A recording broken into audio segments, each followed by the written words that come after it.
গত 25 তারিখের পর থেকে ক্রিকেট নিয়ে আসলে চিন্তা করলাম কোনো কথাই বলবো না। আসসালামু আলাইকুম। আসলে এশিয়া কাপ নিয়ে কিছু কথা বলার জন্য আপনার সাথে আসলাম। গত 25 তারিখের পর থেকে ক্রিকেট নিয়ে আসলে চিন্তা করলাম কোনো কথাই বলবো না। তারপর ক্রিকেট প্রেমী, ক্রিকেটকে ভালোবাসি, তাই ক্রিকেট নিয়ে কিছু কথা বলতে আসলাম। আজকে এশিয়া কাপের ইন্ডিয়া বনাম পাকিস্তানের গুরুত্বপূর্ণ একটা ফাইনাল ম্যাচ রয়েছে। আসলে খেলাটা যতটা গুরুত্বপূর্ণ কিন্তু ততটা বেশি ইন্টারেস্ট না আমাদের বাঙালিদের জন্য। তার কারণ হলো পাকিস্তানের তেমন টিম কম্বিনেশন ভালো না, ভারতের টিম কম্বিনেশন অনেক ভালো তুলনামূলকভাবে। বিশেষ করে পিছনে যে ম্যাচগুলো হয়েছে পাকিস্তান ভারতের সাথে, সে ম্যাচগুলোতে ভারতকে অবশ্যই এগিয়ে রাখতে হয়।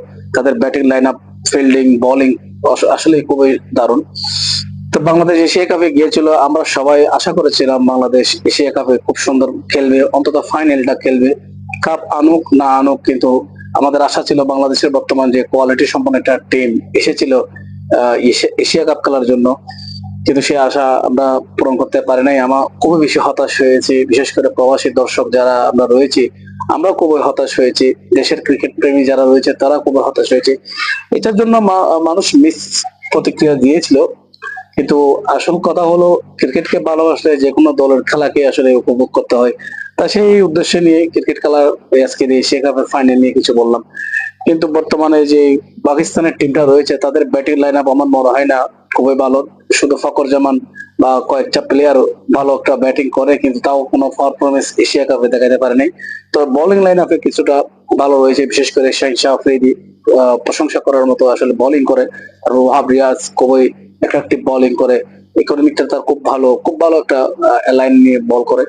তো মোটামুটি পাকিস্তানের বোলিং লাইন আপটা খুবই ভালো আছে। অপরদিকে ভারতের বোলিং লাইন আপে হার্দিক পান্ডিয়া, কুলদীপ খুবই ভালো ভালো বোলার রয়েছে। কারণ তারা ক্রিকেট নিয়ে খুবই অ্যাট্রাকটিভ এবং ক্রিকেট নিয়ে খুব বেশি চিন্তাধারা করে। তারা রিসেন্টলি আইপিএল বিভিন্ন রকমের ম্যাচ তারা ক্রিকেট নিয়ে খেলে।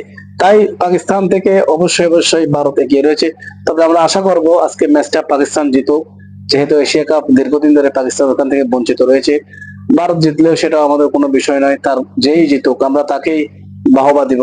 কারণ যদি আমাদের দেশ হতো, আমাদের দেশ থাকলে তাহলে অবশ্যই আজকের খেলাটাই বাংলাদেশের মানুষের জন্য একটা আনন্দের মতো একটা খুশি হয়ে যেত। বাংলাদেশ খেলা যদি এশিয়া কাপে থাকতো।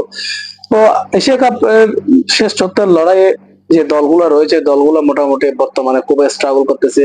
বিশেষ করে ছোট ছোট দলগুলো আফগানিস্তান, নেপাল, ইউএই, ওমান, বাংলাদেশ, শ্রীলঙ্কা সহ প্রত্যেকটা দল এশিয়া কাপের বা এশিয়ার জন্য খুব সুন্দর একটা দল কম্বিনেশন।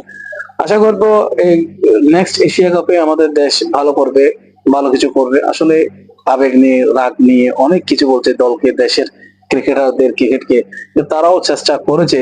কিন্তু তারা আরো একটু চেষ্টা করলে যেটা তাদের এফেক্ট দেওয়ার মতো ক্ষমতা ছিল, কিন্তু সেটা এফেক্ট দিতে পারেনি বা সেই এফেক্টটা তারা দেয় নাই।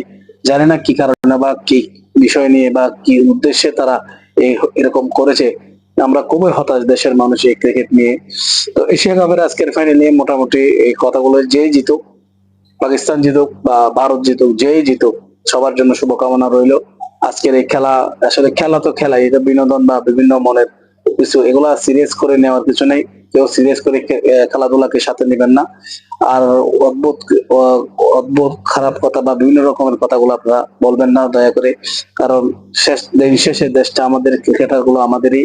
তো আমরা যদি আমাদের ক্রিকেটার নিয়ে বাজে মন্তব্য করি, অন্য দেশের মানুষগুলা হাসে বা বিভিন্ন দেশের মানুষগুলা এগুলো নিয়ে উপহাস করে। তো সবাই সেটা মাথায় রাখবেন। নেক্সট টাইম বাংলাদেশের জন্য শুভকামনা রইল। সবাইকে ধন্যবাদ।